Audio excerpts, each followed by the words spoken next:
दोस्तों, दावतांश क्लासेस में आप लोगों का स्वागत है। और आप अच्छे से पढ़ाई कर रहे हैं, सीख रहे हैं, समझ रहे हैं। ये प्रक्रिया चलती रहनी चाहिए। दोस्तों, जैसा कि आज दिवाली है और दिवाली की आप लोगों को ढेर सारी शुभकामनाएं, ठीक है। और दिवाली, जैसा कि आप लोगों को पहले ही वीडियो के माध्यम से बता दिया गया है, दिवाली क्यों मनाया जाता है और क्या महत्व है दिवाली का हमारे इस देश में, भारत देश में। तो दिवाली आप लोगों की अच्छी हो और मंगल शुभकामनाएं हैं दिवाली की। जिस तरीके से भगवान राम ने रावण का वध किया और वापस आए, उसी तरीके से आप लोगों के भी जीवन में खुशहाली ही खुशहाली आए और आप लोग निरंतर प्रगति करें। दोस्तों, आज हम बात करेंगे यहाँ पर फिजिक्स क्लास 12 आपका न्यू वीडियो आ चुका है क्लास 12 फिजिक्स पर।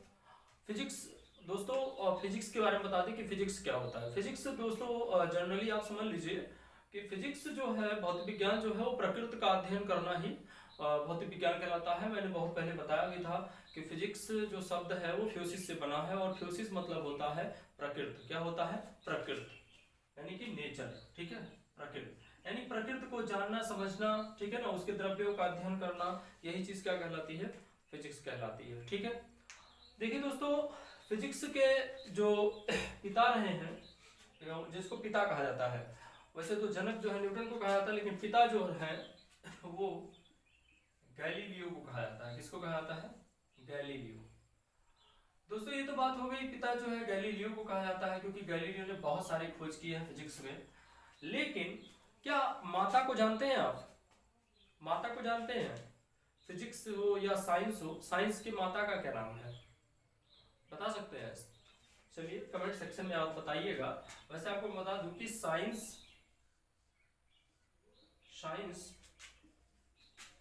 की माता का नाम, आज बहुत बड़ी जानकारी है, आज ध्यान से समझिएगा।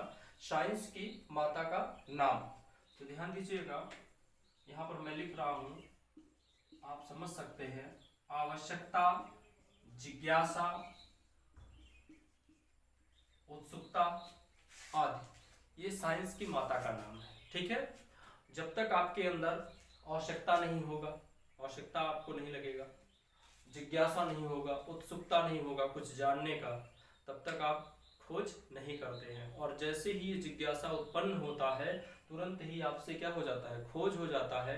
और उसी को हम क्या कहते हैं? विज्ञान कहते हैं, साइंस कहते हैं, ठीक है दोस्तों। तो ये बात आप अच्छे समझ गए होंगे कि मनुष्य के अंदर जिज्ञासा होना बहुत जरूरी है। और जब जिज्ञासा उत्पन्न होगा तभी हम जानने की कोशिश करेंगे, और जब आवश्यकता लगेगा तब खोज होगा किसका? विज्ञान का। तो ये आप अच्छे समझ गए होंगे कि हमारा साइंस क्या है, ठीक। तो फिजिक्स के बारे में मैंने बता दिया कि प्रकृति के बारे में अध्ययन करना। अब हम बात करेंगे फिजिक्स का जो चैप्टर नंबर 1 है क्लास 12 का, उसके बारे में हम अध्ययन करेंगे, ठीक है ना। जिसमें आपको आवेश के बारे में, विद्युत के बारे में पढ़ना है, ठीक है दोस्तों। आपको मैं एक बात बता दूं कि आवेश तो आपको पढ़ना ही है, लेकिन साथ में एक चीज और जान लीजिए कि विद्युत, चुंबक, ठीक है, और प्रकाश, यही मूल फिजिक्स का आधार है। अगर सोचो दोस्तों, आप अगर ऐसे ही सोचिए कि अगर फिजिक्स में अगर प्रकाश ना हम जानते, विद्युत के बारे में ना जानते, चुंबक के बारे में ना जानते, तो फिर सोचिए फिजिक्स हमारा कैसे चलता, हमारा फिजिक्स किस लाइन वे पे रन करता। इस वजह से हमें फिजिक्स के जो मेन समझ लीजिए कि पैर हैं ये सब, तो उन पैर का पहले हमें अध्ययन करना है। वैसे भी दोस्तों, अगर हमें कुछ प्राप्त करना होता है तो, या किसी से आशीर्वाद लेना होता है नई ऊंचाइयों को छूने के लिए, तो हम पैरों पर गिरते हैं, पैरों को ही उनके नमन करते हैं, प्रणाम करते हैं। तो इसी तरीके से पहले हमें फिजिक्स के पैर को पढ़ना चाहिए, ठीक है। और जब हम फिजिक्स के पैर को पढ़ेंगे तब उसी पे आपका फिजिक्स का पूरा जो है आपका अध्ययन चलेगा। तो आइएगा हम देखते हैं, आवेश के बारे में अध्ययन करते हैं। दोस्तों, आपको हम बता दें कि वैद्युत आवेश का जन्म, देखिए हमारे क्लास 12 के जो बच्चे हैं, जो यूपी बोर्ड की तैयारी कर रहे हैं, ठीक है ना, उनसे मैं कहना चाहता हूं कि वो ध्यान से इस फिजिक्स की क्लास को अटेंड करें, ठीक। आपको अच्छी जानकारी दी जाएगी फिजिक्स के बारे में, और आप अच्छे से बस पढ़ते रहिए, वीडियो को देखते रहिए, लाइक शेयर सब्सक्राइब करते रहिए और अपना प्यार भरपूर देते रहिए।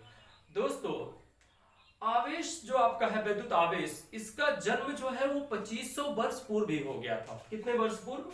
2500 वर्ष पूर्व ही आवेश का जन्म हो गया था।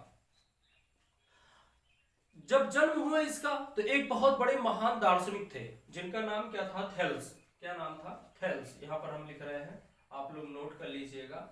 2500 वर्ष पूर्व की बात है। एक बहुत बड़े दार्शनिक थे, उनका नाम था थेल्स। उन्होंने क्या देखा? वो प्रयोग कर रहे थे, ठीक है ना। मैंने बताया है कि जो वैज्ञानिक होते हैं दोस्तों, वो केवल एक कंटेंट पे काम नहीं करते हैं, वो कई कंटेंट पर वर्क करते हैं, ठीक है। अपने लैब में वो कई कंटेंट पर वर्क करते हैं। उसी में से कोई अपना सामने आ गया तो उसको कहते हैं कि ये खोज हो गया, ठीक है। और कभी कभी क्या होता है कि हम प्रमाण के लिए भी कुछ चीजों की खोज करते हैं, तब भी खोज होता है। तो कहने का मतलब क्या है कि हम अगर अपने दिमाग को चलाएं तो खोज हो सकता है, लेकिन हम लोग अपने दिमाग को चलाते नहीं है, इसीलिए हम खोज तो दूर की बात है, हम कुछ कर भी नहीं पाते हैं।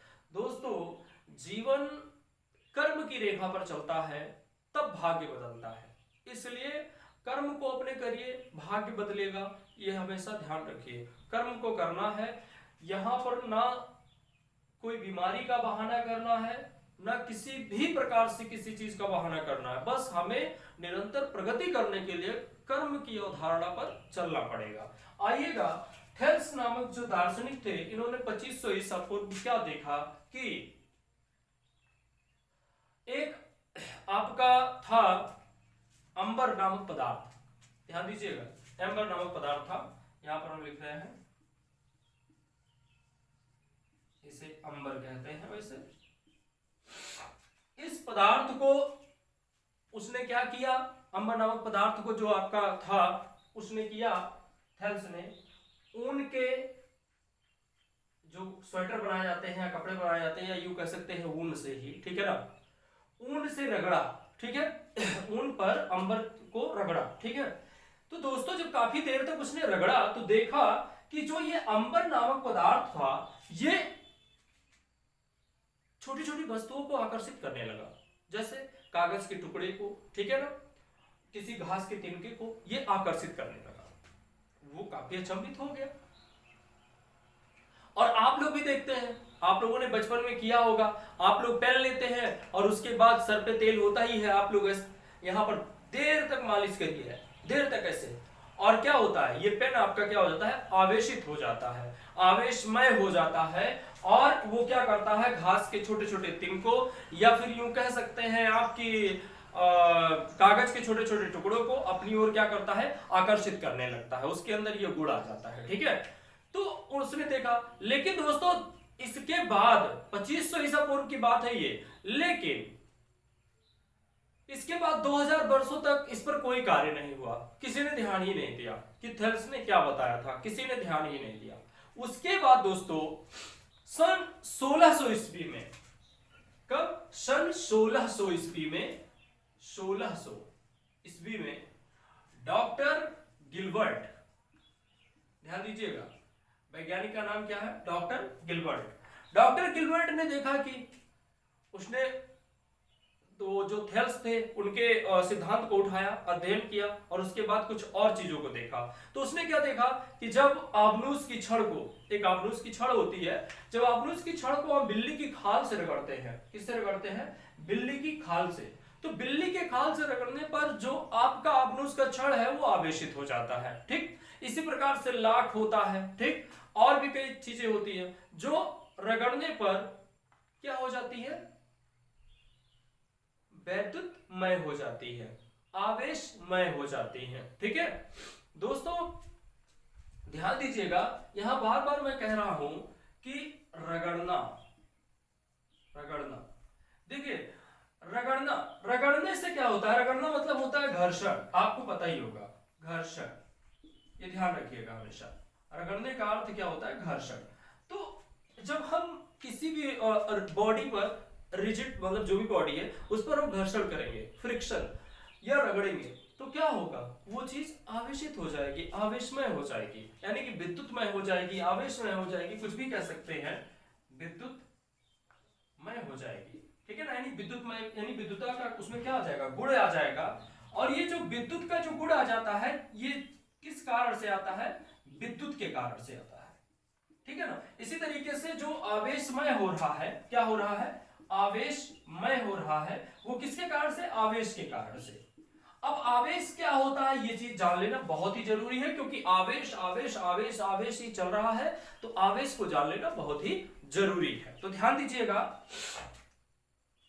जिसके कारण, ध्यान दीजिएगा, जिसके कारण विद्युत व चुंबकीय क्षेत्र उत्पन्न होते हैं, जिसके कारण विद्युत व चुंबकीय क्षेत्र, विद्युत व चुंबकीय, ये दोनों क्षेत्र उत्पन्न हो जाते हैं, जिसके कारण उसी को हम क्या कहेंगे? आवेश कहेंगे। क्या कहेंगे? आवेश कहेंगे। आज आप सीधे सरल शब्दों में जान लीजिए कि आवेश क्या होता है। तो आप अच्छे तरीके से समझ गए होंगे कि अगर विद्युत और आवेश चुंबक का अगर क्षेत्र उत्पन्न हो रहा है तो किसकी वजह से उत्पन्न हो रहा है? आवेश की वजह से उत्पन्न हो रहा है। तो फिजिक्स के हमारे जो बच्चे हैं क्लास 12th के, वो बहुत ही ध्यान से इस वीडियो को पढ़ेंगे और समझेंगे, ठीक है। तो आवेश आप समझ गए। अब आवेश दो प्रकार का होता है, ये समझ लीजिए। आवेश कितने प्रकार का होता है? दो प्रकार का होता है दोस्तों। कौन कौन सा? एक होता है, आप लोगों को अच्छे से पता होगा, एक होता है धनात्मक आवेश, और नंबर दूसरा होता है क्या? ऋणात्मक आवेश। ऋणात्मक आवेश दोस्तों, धनात्मक आवेश और ऋणात्मक आवेश दो प्रकार का आवेश होता है। आवेश में एक चीज और पढ़ लेने की बात है दोस्तों, कि जब ये आप गुण में समझ सकते हैं, आपको मैं कई गुण भी बता दे रहा हूं आवेश के। यहां पर देखिए अगर ध्यान से, नंबर एक गुण में आप देख लेते हैं कि जब आपका आवेश समान होगा, ध्यान दीजिए, समान, ठीक है, आमने सामने, देखिए यहां प्लस तो यहां भी प्लस, यहां माइनस तो यहां भी माइनस, ठीक है। अगर समान आवेश होगा, ठीक है, तो क्या होगा? प्रतिकर्षण होगा, ठीक है ना, जिसको बोलते हैं रिपल्सिव या रिपल्सन, ठीक। लेकिन अगर विपरीत आवेश हो, ध्यान दीजिएगा, यहां समान आवेश हो गया, लेकिन अगर विपरीत आवेश हो, ठीक है, इस तरीके से है, तो ये क्या करेंगे? एक दूसरे को, ये एक दूसरे को क्या करेंगे? आकर्षित कर लेंगे। प्लस वाले के सामने माइनस है तो आकर्षित कर लेंगे, माइनस वाले के सामने प्लस वाला है तो दोनों क्या कर लेंगे? आपस में आकर्षित हो जाएंगे, यानी अट्रैक्शन आ जाएगा। क्या हो जाएगा? अट्रैक्शन आ जाएगा। इस बात को आप समझ चुके होंगे कि अगर समान आवेश होगा तो प्रतिकर्षण होगा, लेकिन विपरीत आवेश होगा तो एक दूसरे को चिपका लेंगे। यही गुण जो है चुंबक में भी पाया जाता है, यही गुण आपके विद्युत में भी पाया जाता है, और यही आवेश का गुण भी है, ठीक है ना। तो पहला आप गुण समझ गए होंगे। दूसरा गुण समझ लीजिए, आवेश का दूसरा गुण क्या होता है? आवेश का दूसरा गुण दोस्तों ये है कि आवेश एक अदिश राशि है। क्या है? अदिश राशि है। कोई भी पूछे तो बता दीजिएगा। नंबर तीसरा है, आवेश अचर है। क्या है? अचर है। ये चर नहीं है, ध्यान रखिएगा, ये क्या है? अचर है आपका, ठीक है ना। तो इस तरीके से आवेश के गुण ही आप जान लिए। अब हम जान लेते हैं कि आवेश का मात्रक क्या है। तो ध्यान दीजिएगा, आवेश का मात्रक हम आपको समझा दे रहे हैं, आप लोग ध्यान समझ लीजिए। आवेश का मात्रक, आवेश का मात्रक, तो आपको मैं बता देता हूं, ज्यादा दूर जाने की जरूरत नहीं है। कूलाम। क्या है? कूलाम। और एक कूलाम बराबर होता क्या है? देखो दोस्तों, ये जो है आपका एसआई मात्रक है, कूलाम, ठीक है ना। आवेश का एसआई मात्रक क्या है? कूलाम है, ठीक है। ध्यान रखिएगा आप लोग, कई परीक्षाओं में भी पूछा जाता है, ठीक है ना। जैसे हाल ही में अभी पेट का एग्जाम कंप्लीट हुआ, उसमें भी पूछा गया था और पूछ भी सकते हैं अन्य एग्जाम में भी, तो ध्यान रखिएगा इस बात का, ठीक है ना। ध्यान दीजिएगा। और एक कूलाम बराबर होता क्या है, इस बात को भी देख लीजिए। एक कूलाम बराबर, तो एक कूलाम बराबर दोस्तों होता है 1 एम्पियर, 1 एम्पियर, एम्पियर गुणे 1 सेकेंड, ये 1 कूलाम बराबर होता है। तो इस तरीके से आपका आवेश आपको समझ में आ गया होगा कि जिसके कारण हम हमारे मतलब वस्तु के चारों तरफ विद्युत और चुंबकीय क्षेत्र उत्पन्न हो जाता है, उसे क्या कहते हैं? आवेश कहते हैं, ठीक है। तो अगर किसी भी वस्तु को आप दूसरी वस्तु से, या यूं कहीं एग्जांपल आपको समझा दे रहा हूं, आप लोग जब अपनी हाथों को एक दूसरे पर रगड़ते हैं, देखिए आप लोग रगड़ के देख लीजिए कुछ देर के लिए, जब आप एक दूसरे दोनों हाथों को रगड़ते हैं, देखिए ब्लैक हो गया, सॉरी, मार्कर की वजह से। बट आप जब इसको रगड़ेंगे तो देखिए ये गर्म हो जा रहा है, यानी कहने का मतलब क्या है, ये आवेशित हो रहा है, एक दूसरे को आवेशित कर रहा है, ठीक है ना, यानी एक दूसरे पर अपने अपने जो धनायन और ऋणायन एक दूसरे पर उसको चढ़ा रहा है। अब आप समझ गए होंगे, एक दूसरे पर चढ़ा रहा है। ऐसे ही आबनूस की छड़ और जो आपका बिल्ली का खाल होता है, एक दूसरे पर धन और आवेश दोनों चढ़ा रहे होते हैं, ठीक है ना। तो ये हो गया आपका क्या, आवेश, ठीक है ना, वैद्युत आवेश। अब हम पढ़ेंगे, चूंकि अब वैद्युत आवेश जान ही गए हैं, तो अब हम पढ़ेंगे कूलाम का नियम, कि कूलाम का नियम क्या है। तो आइए जानते हैं कूलाम का नियम। इसको इरेज करते हैं और उसके बाद देखते हैं कूलाम का नियम। दिया समान आवेश और विपरीत आवेश के बीच में एक बल कार्य कर रहा है, उसी को प्रूव करने के लिए, ठीक है। तो देखिएगा उसने बताया कि पहले हम थोड़ा सा एक चित्र बना देते हैं यहाँ पर, देखिएगा ये आवेश Q1 है और ये आवेश Q2 है, और इनके बीच की दूरी है कुछ, मान लेते हैं इनके बीच की दूरी r है, ठीक है।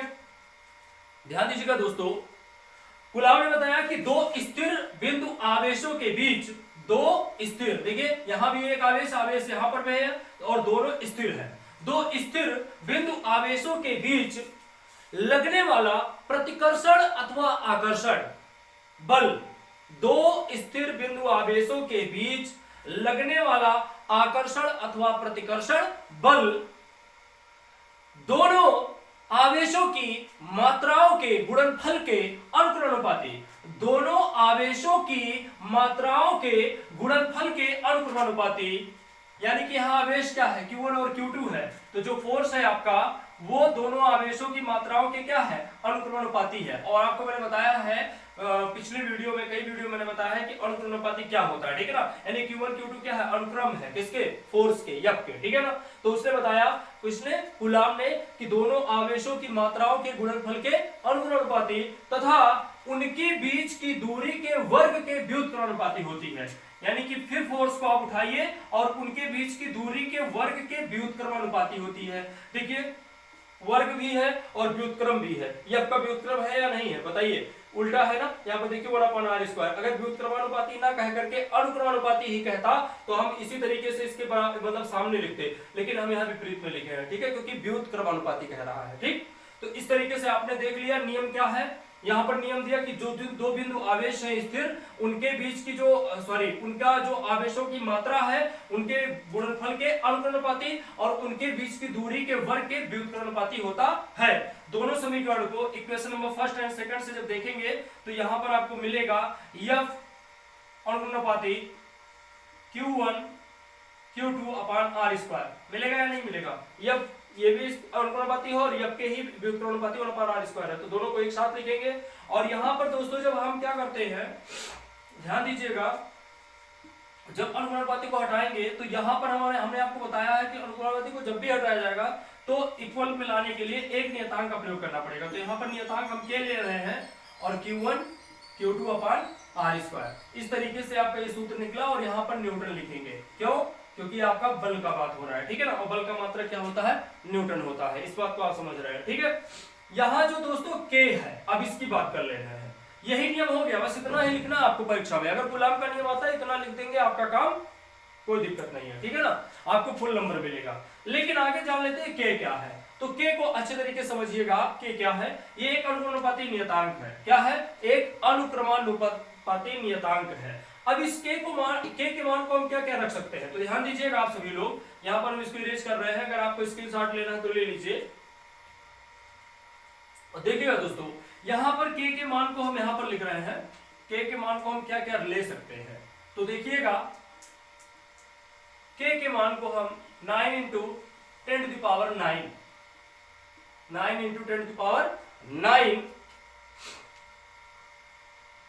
ये हो गया मान, K का मान, ध्यान दीजिएगा K का मान है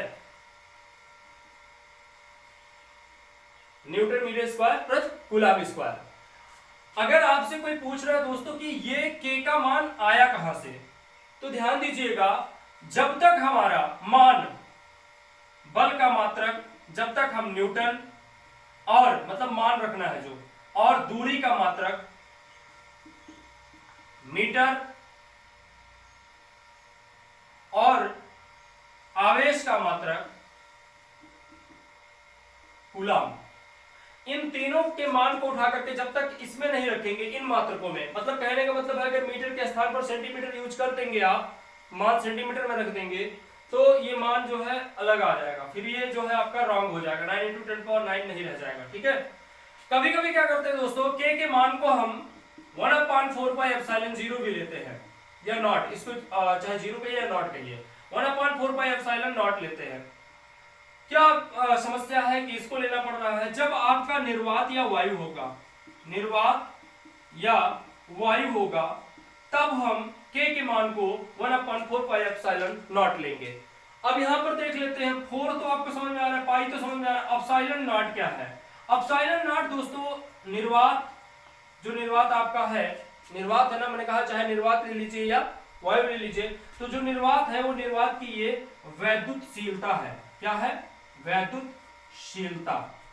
ठीक है, ये एप्सिलॉन 0। ठीक है ना, तो इस तरीके से आप लोगों ने देख लिया कि कूलाम का नियम क्या होता है, और कूलाम का जो नियम होता है उसमें हम k के स्थान पर कौन कौन से मान को रख सकते हैं। k बराबर 9 × 10⁹ भी रख सकते हैं। तो यहाँ पर सूत्र क्या बनेगा दोस्तों, देख लीजिए, F बराबर k के स्थान पर अगर इसको रख रहे हैं तो 9 × 10⁹ और Q1 Q2 अपान r², और यहाँ पर लिखेंगे क्या, न्यूटन। ठीक है, और यहां पर अगर 9 × 10⁹ के मान को हटाएंगे और इस मान को यूज करेंगे, तब देखिएगा दोस्तों यहां पर यूज होगा F is equal to 1/4πε0 Q1 Q2 upon r², और ये भी लिखेंगे न्यूटन। ठीक है, तो इस तरीके से आपने देखा कि कूलाम का नियम क्या है और किस तरीके से दो स्थिर बिंदु आवेशों के बीच में प्रतिकर्षण और आकर्षण बल कार्य करता है, और उसी से कूलाम के नियम की उत्पत्ति होती है। ठीक है, और एप्सिलॉन नॉट भी आप समझ गए हैं, और कहां से आपका 9 × 10⁹ मान आया है। ठीक है, जब उसके मान को हम यहाँ पर रखेंगे, न्यूटन में मान रखेंगे, मीटर में रखेंगे और कूलाम में मान रखेंगे, तब 9 × 10⁹ निकल करके आएगा।